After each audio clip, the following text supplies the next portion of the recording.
organist choir master here at Christ Church Cathedral, and I'm going to talk a little bit about the organ, which is going to be part of our capital campaign.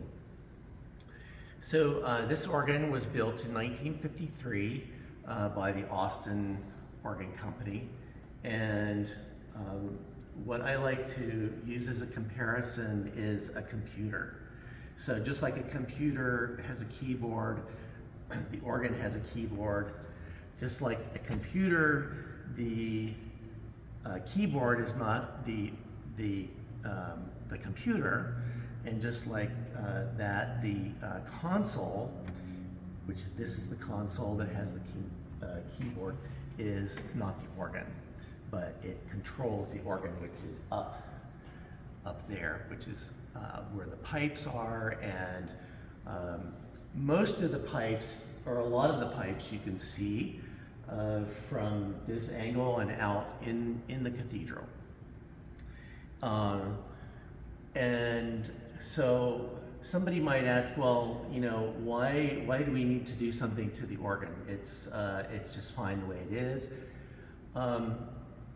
And I'm going to go back to my computer analogy, and that is that imagine your computer was made in 1953, and so there would probably need to be some updates.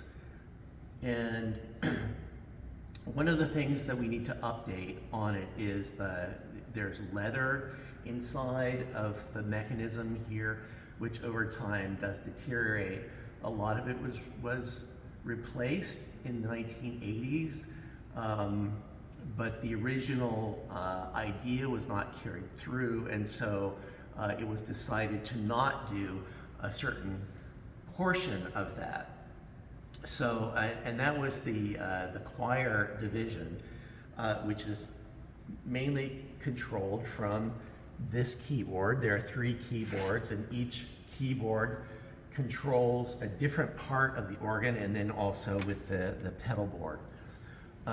So one of the main things that we need to really look at is this choir division, and the other challenge is that it's actually way below what you see here. It's on a different level below, which is down in the basement, pretty much. And because of air circulation, there's a problem with keeping that in tune with the rest of the organ, which is up in the room.